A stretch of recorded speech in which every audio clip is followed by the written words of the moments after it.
Peace be upon his soul. The greatest of prophets, Islam was his only goal.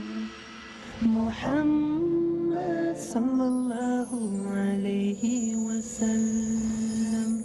From among all the prophets, Muhammad was the last, as his was a mission of the greatest task. There was only moral degeneration. People clung to idol adoration for. بسم الله الرحمن الرحيم.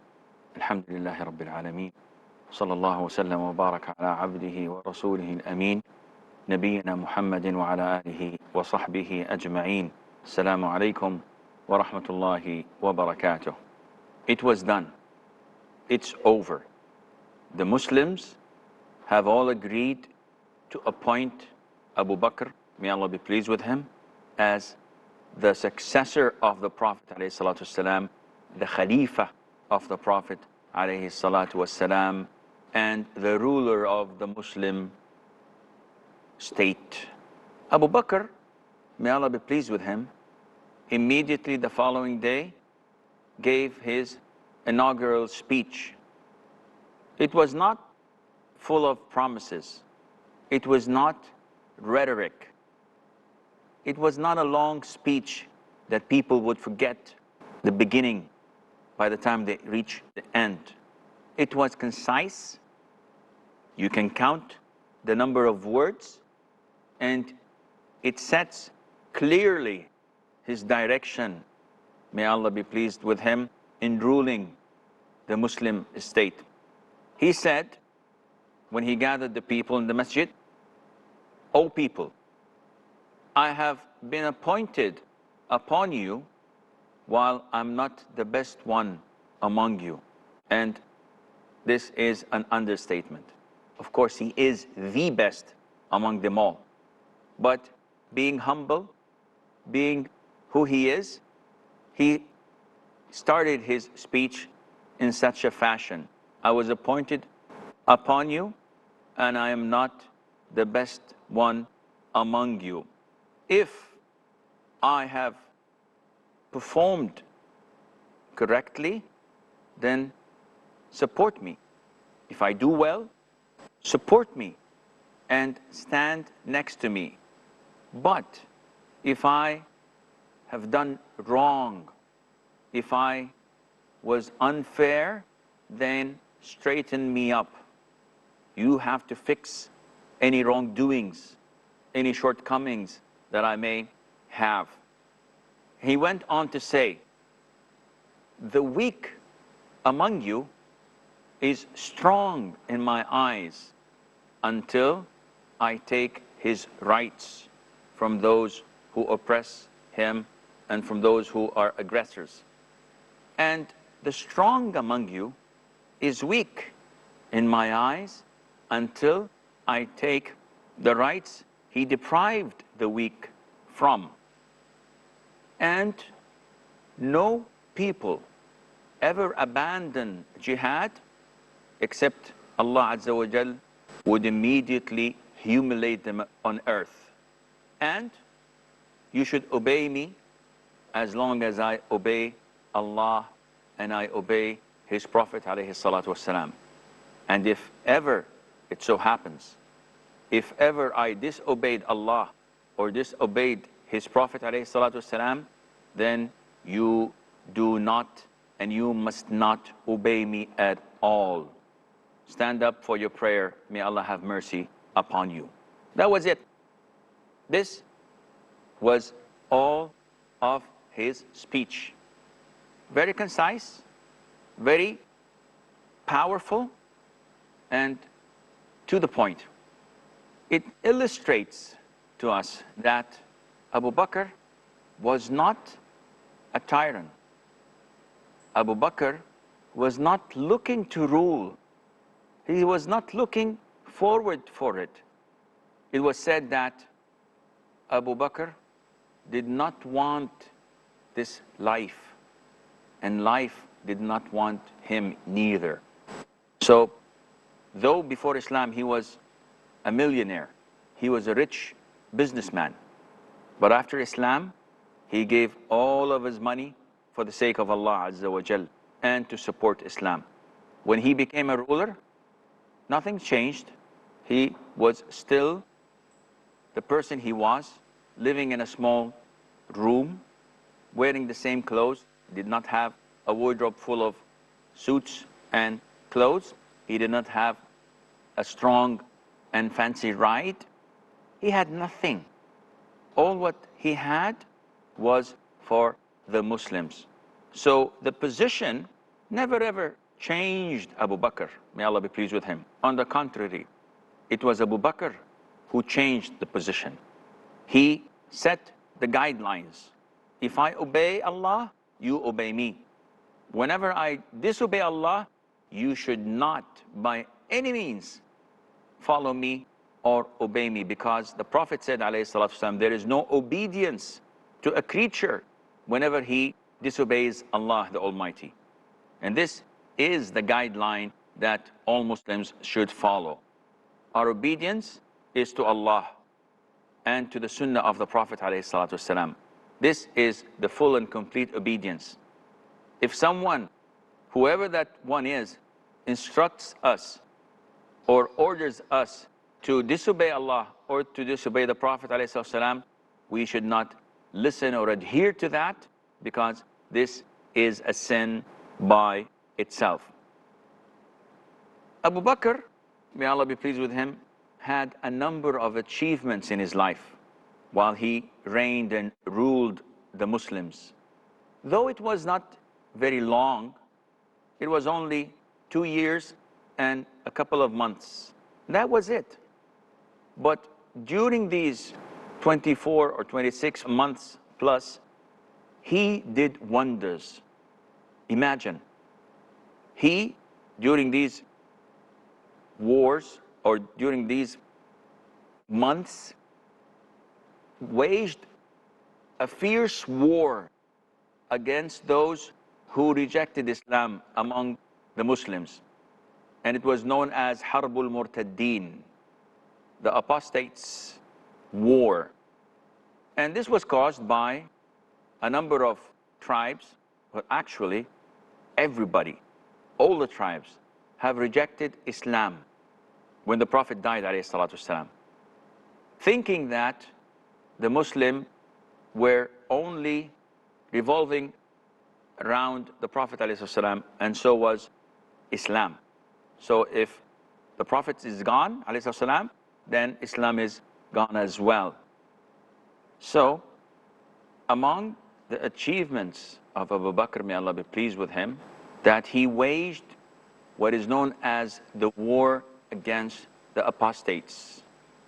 And after the death of the Prophet ﷺ, everyone rejected Islam. Those who embraced it, who reverted to it, who accepted it at the time of the Prophet ﷺ, the minute he died, they rejected it, thinking that Islam revolves only around the Prophet ﷺ. And with him dead, with him out of the picture, there was no Islam to be followed. All of them rejected Islam with the exception of Mecca and Medina. These were the only two cities where Jum'ah, where Friday prayers were prayed. And some say in also Al-Ahsa or Bahrain, they still remained Muslims, and some say few in Thaqif or in Taif. So the Muslims had to take a decisive decision, and Abu Bakr was the man to do this. He decided to wage war against these apostates. Umar, may Allah be pleased with him, rejected this at the very beginning, and he said, how would you do something the Prophet did not do, alayhi salam? How would you fight people who believe that there is no God worthy of being worshipped but Allah? And Abu Bakr was furious, and he said in harsh words, which is not his habit, he replied to Umar by saying, "Oh Umar, are you brave at the time of Jahiliyyah, at the time of ignorance before Islam, and a coward in the time of Islam?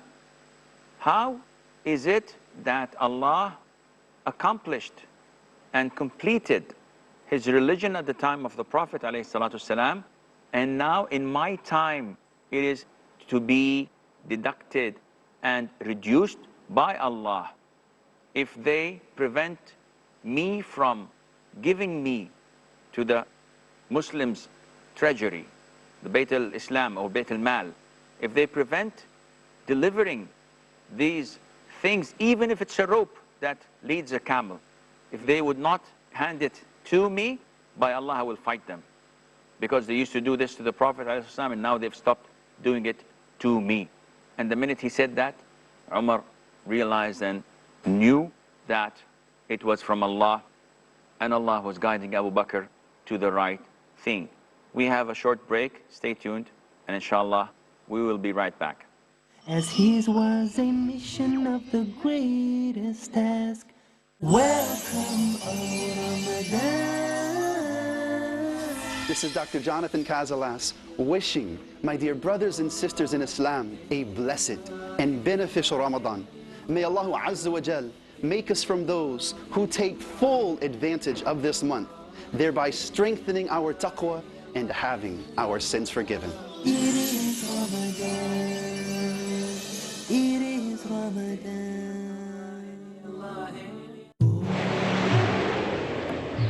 A friendly message by Dr. Zakir. Old Age Home. Al-Quran, Surah Al-Isra, chapter number 17, verses number 23 and 24 says, Your Lord has decreed that you worship none but Him, and that you be kind to parents. Whether one or both of them attain old age in your life, say not a word of contempt. Do not say oof to them, nor repel them, but address them in terms of honor. And out of kindness, lower to them the wing of humility and say, My Lord, bestow on them your mercy, even as they cherished me in childhood. There is no place for old age home in Islam. Peace TV, the solution for humanity. Web of interest, web of self-interest.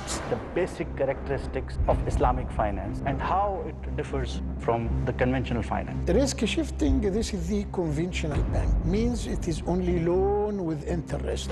Financial meltdown. This is riba, prohibited in Quran and the Sunnah. But what the alternative for Islamic bank?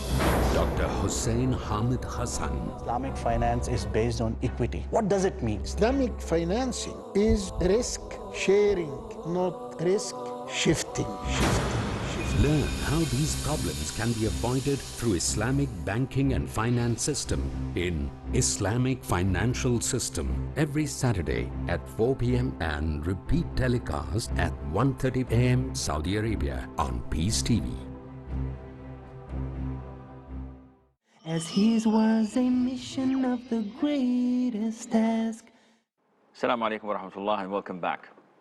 So Abu Bakr, may Allah be pleased with him, set his armies to fight, and he appointed Khalid ibn al-Walid, may Allah be pleased with him, to have these battles that history reports that had lots of stories about courage, about bravery, and about giving people's lives freely to the cause of Allah, the Almighty. And as he did this, there were lots of casualties among the Muslims while they were fighting these apostates. And among these casualties were a number of what was known as Al-Qurra, the reciters, those who memorized the Quran. Some narration says that 70 of them died.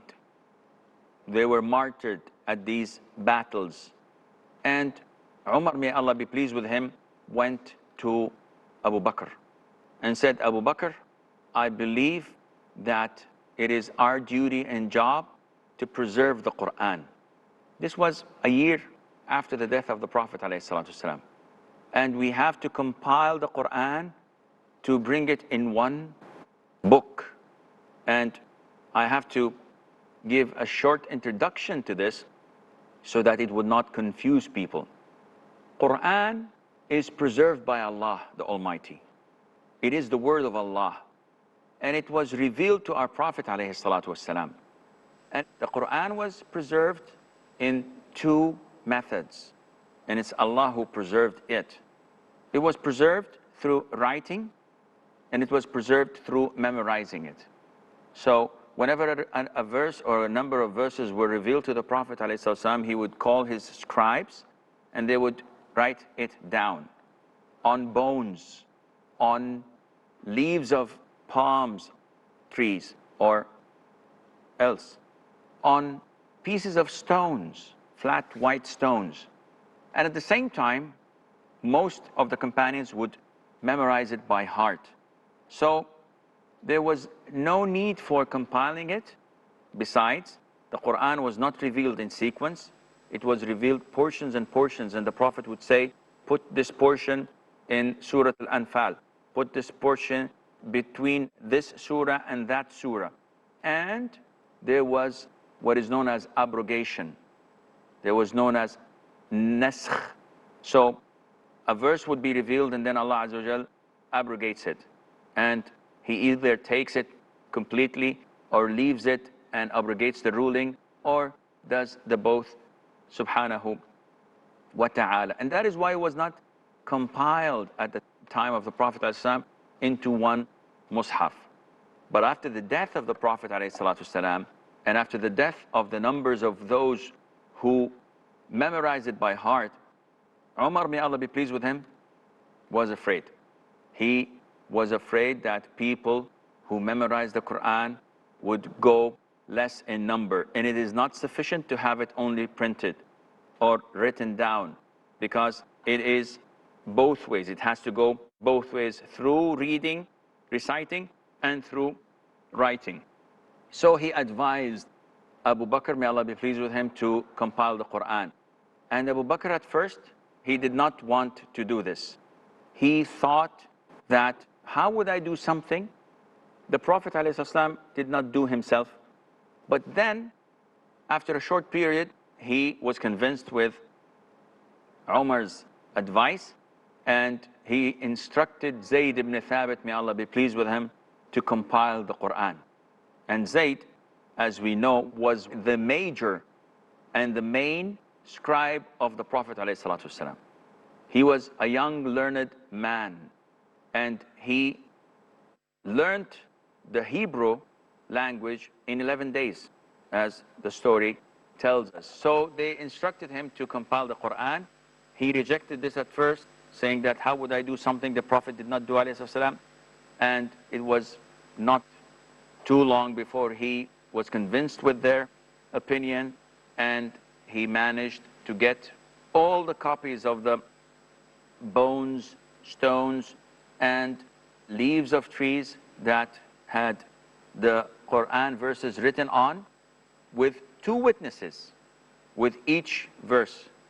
And he compiled the Quran in one book that was kept with Abu Bakr, may Allah be pleased with him. So this is one of the greatest achievements of Abu Bakr, may Allah be pleased with him, which helped to preserve the Quran with the guidance of Allah the Almighty. And among his achievements was setting off the army of Usama ibn Zayd. And of course you know who Usama ibn Zayd is. And in case you don't know, Usama ibn Zayd is the son of Zayd ibn Haritha. And Zayd ibn Haritha, may Allah be pleased with him, was the adopted son of the Prophet ﷺ before adoption was void. At the beginning of Islam, it was allowed for a person to adopt someone and gives him his name. So Zayd was known as Zayd ibn Muhammad. And then Allah revealed, the Almighty, in Surah Al-Ahzab, that the cancellation of such a verdict, and stated that adoption is not permissible in Islam. What's permissible is that you take care of an orphan, that you take care of someone who has no one to take care of him, but he has to keep his name, and he does not have any right in inheriting you as a legitimate child of yours, a legitimate child of your offspring. This is not the case with whoever you take in your custody. So Zayd ibn Haritha was a beloved person to the Prophet ﷺ because he considered him and treated him as a son. Now his son, Usama ibn Zayd, was also a person of great concern to the Prophet ﷺ. The Prophet loved him so much. His father, Zayd ibn Haritha, was a white man. Usama was as black as night. He was pitch black and he had a flat nose. So in short, the companions say that he was so ugly that had he been a girl, he would not have been married at all. And with these features in him, the Prophet ﷺ loved him greatly. Now we have to remember that in the 8th year, if I'm not mistaken, the Prophet ﷺ sent a battalion, an army, to fight the Romans. And they were 3,000 in number. And he appointed Zayd ibn Haritha as their leader.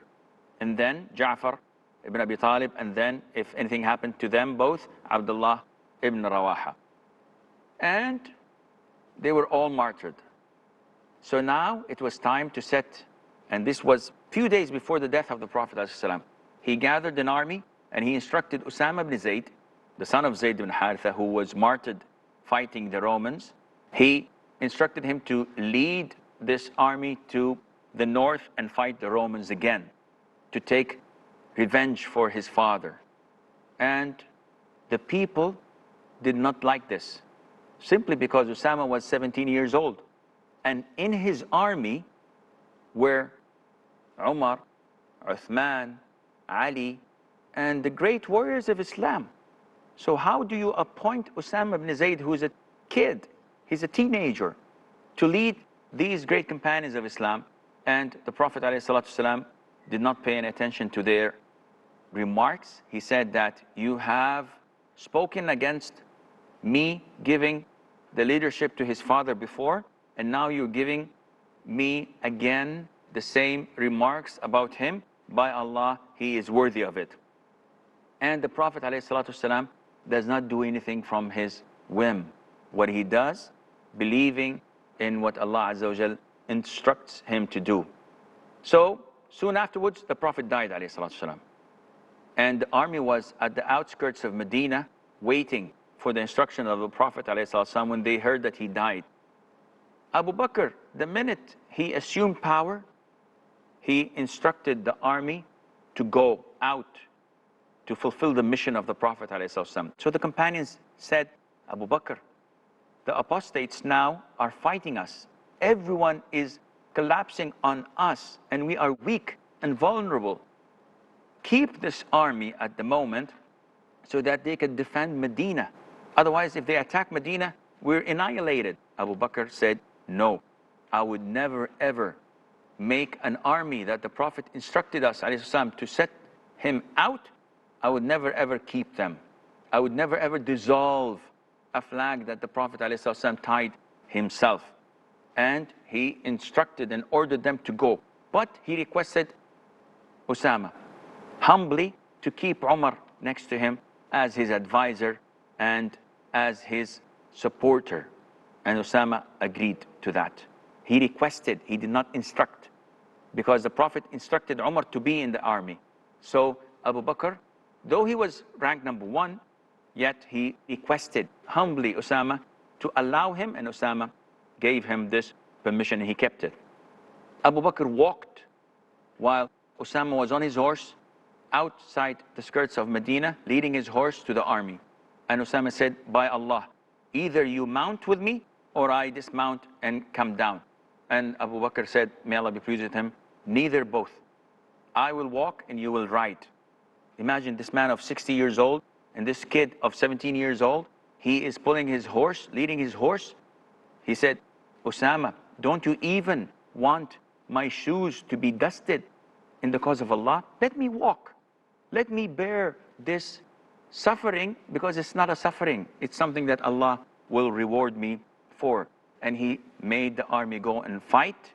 And this had a great propaganda among the Arabs, because they realized that if in such times of calamities they are setting the army out, this means that they're preserving much more strength in Medina, that they're not even afraid of anyone. So this made all the tribes stay away and refrain from attacking Medina, and it gave this reputation to Medina of being strong and powerful. I'm afraid that this is all the time we have for today's program. Until we meet next time, fi amanillah. Wassalamu alaikum wa rahmatullahi wa barakatuh. Muhammad, peace be upon his soul. The greatest of prophets, Islam was his only goal. Muhammad sallallahu alayhi wasallam. From among all the prophets, Muhammad was the last, as his was a mission of the greatest task. There was only moral degeneration. People clung to idol adoration. For all nations he was al-Mukhtar.